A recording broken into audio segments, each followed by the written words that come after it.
getting worse. We got to find him a woman quick. He'll be all right. Hey, how are things with you and Angela? Oh, we're cool, man, you know. Well, we went out a couple times, man, and she was getting so involved that I said, look, I'm just gonna pull back. Cool. Oh, yeah, you know, I told her, I said, look here, girl, do your thing.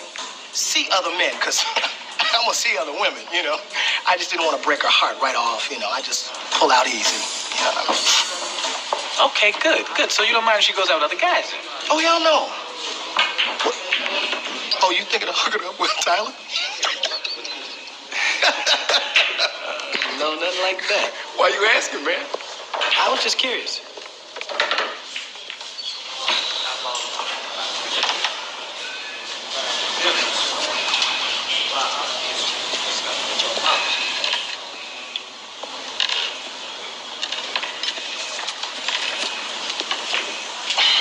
I don't believe this shit. Why you asking, man?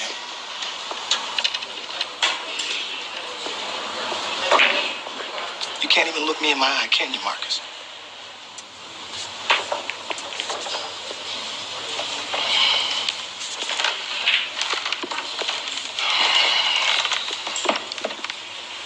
Did you sleep with Angela? Yeah, I did.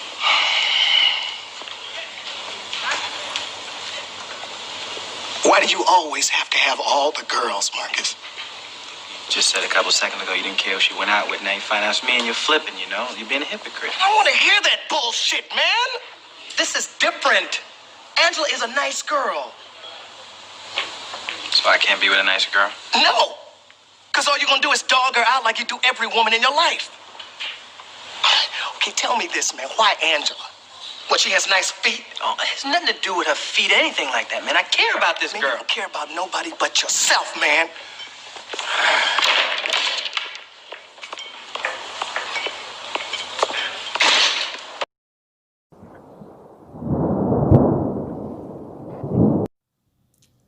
Peace and blessings, dear brethren.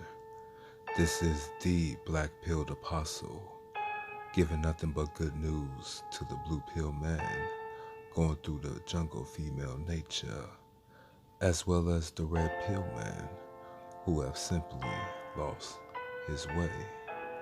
Welcome to the temple of harmony and solace, where stoicism, rational and logical thinking reigns supreme. I'm your illustrious host, Hebrew monk Yahja Elohim, the chosen one of the chosen few. I am not a prophet for profit. Oh no. I simply view myself more so as a poor righteous teacher, here to deliver the black pill gospel. Ah, the purple pill. Yeah, I have used this clip from this movie from 1992 called Boomerang. Boomerang is one of them old simp movies that was programmed into us as kids to see what manhood was about and what was to come for us in our adolescence and adulthood years. The movie is about Marcus Graham, a marketing consultant. Back in the day, the 90s was that time when black men started entering the corporate world, and the black woman was hating on him because he was going through leaps and bounds above her and dating a lighter counterpart of her in the process. But I'll dive deep into that in another time. But just a synopsis of the Blue Pill Hope strategy. It's not about Marcus, it's about his friend Gerard. I like to call the proverbial nice guy. See, Gerard, he was very timid, easy to get along, very, very blue pill. See, he tried to learn things from Marcus, with his tryst with various different women. And that's the reason why I call him Purple Pill, because he tried to use red pill knowledge with his blue pill mindset to navigate through the female nature of one said Angela. Angela, or what Gerard would like to call her, the nice girl of his eye. In the movie, he went over to Angela's house and they had a little conversation, listened to some music, tried to pick each other's brains and attitudes out. And to sum it up, pretty much he failed. He failed. He didn't seal the deal. He didn't try to go in. He didn't do nothing, but betrayed himself as a friend. And you cannot be friends to the woman that you are attracted to. It's just not going to work. That friend zone will hurt you.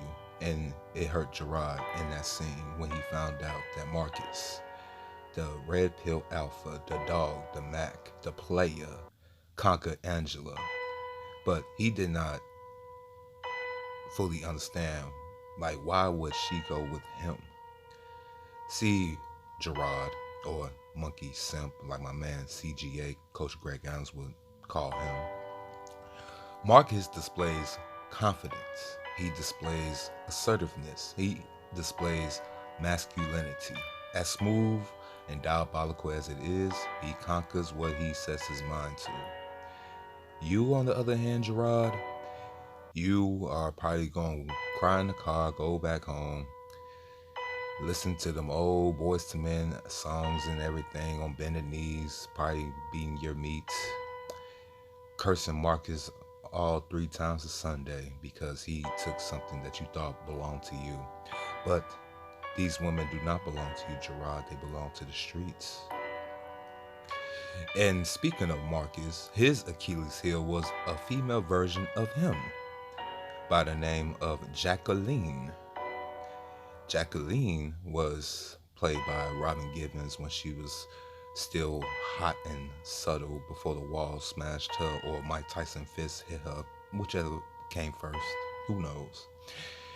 She was the object of this movie for Marcus because, like I said, he was a player.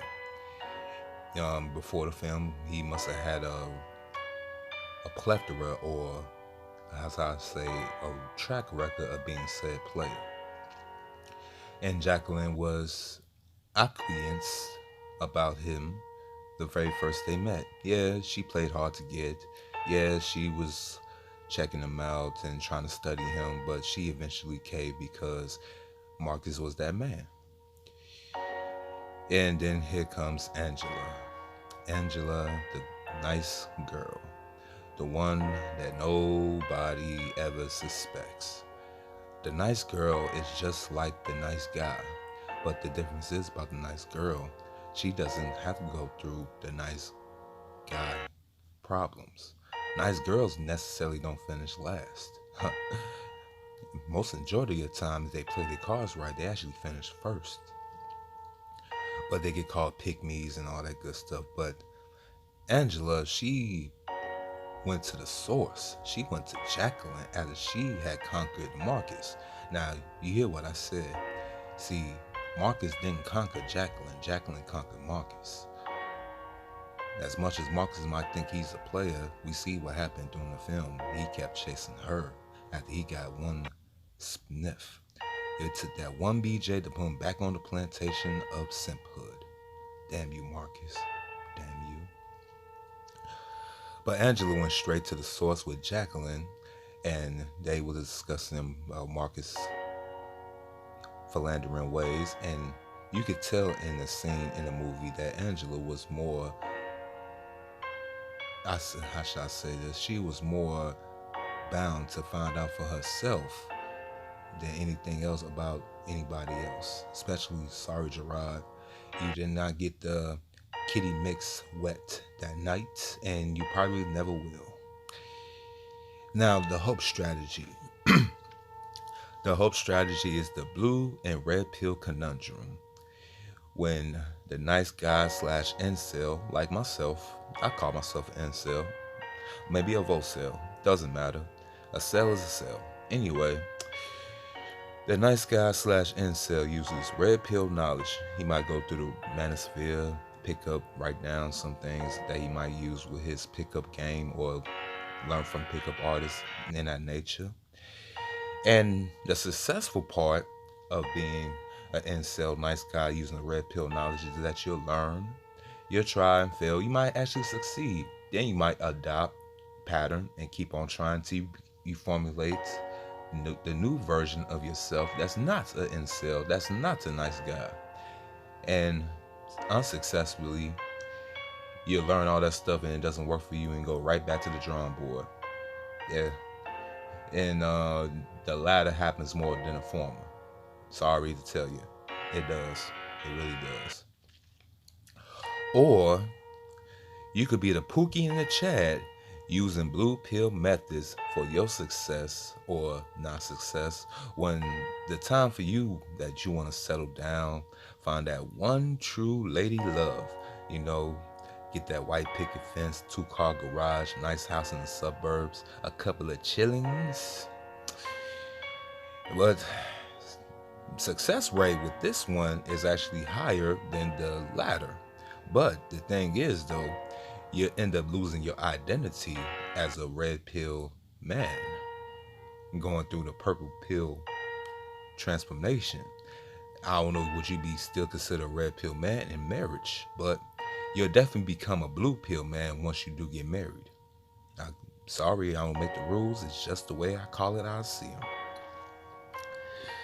And with the blue pill and red pill conundrum, a lot of men, we try to still please these females. We either be the bad boy with the heart of gold of a nice guy, or we be the nice guy with the edge of a bad boy. But you're still trying to please the mindset and the feelings of a female. And if you see my last video, it's cheaper to keep her. You see that in the end, you still lose. Period. I mean, Dr. Dre is going through a $500 million divorce. And in a video I said, did she at least produce one track for NWA? Did she at least discover 50 Cent, Eminem, The Game, Kendrick Lamar? Did she? No.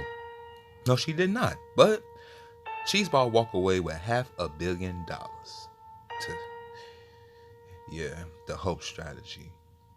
I wanted to get married, to say the black community, and hopefully brothers around my age had the same mindset, and the female too, actually being in 2-parent homes successfully, either the 50-50, or you want me to just go ahead and break my back sun up to sundown while you take care of our chillings and still good morals, values, and hopefully they become not only upstanding American citizens, but they actually be great people for families to come. But no, too much like right in the black community. We got Pookies and Ray Rays, and we got the Keishas and the Black Karens destroying the community, which will not be coming back anytime soon, people. I'm sorry to tell you.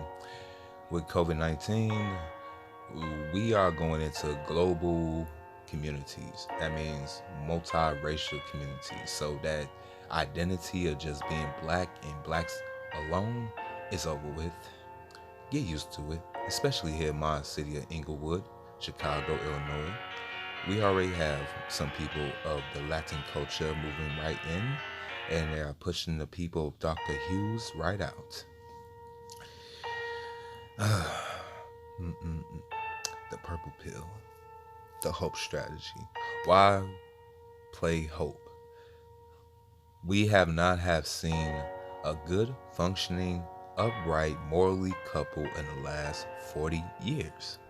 And please do not use none of these Hollywood individuals as your example, because behind closed doors, we do not know what kind of demonic rituals that these people are doing. So if you can use anybody in the last 40 years that's not over the age of 50 as an example, please drop it in the comments. Let me know, because I have seen and saw, and nothing I can put together for us late Gen Xers, early millennials, and the upcoming Gen Z.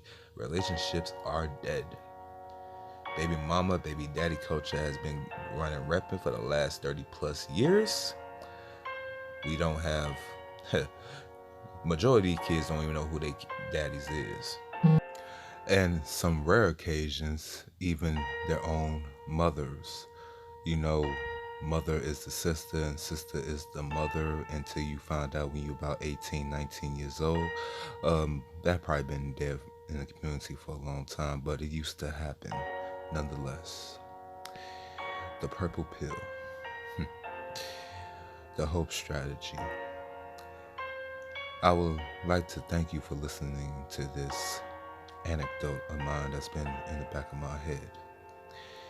This is the black pilled apostle giving nothing but the good news to the blue pill man going through the jungle of female nature, as well as the red pill man who has simply lost his way. I am Hebrew monk Yahja Elohim. I am the chosen one of a chosen few, here to deliver the black pill gospel. May you all have a good day, a good night, and shalom. Remember, quote the apostle, nevermore.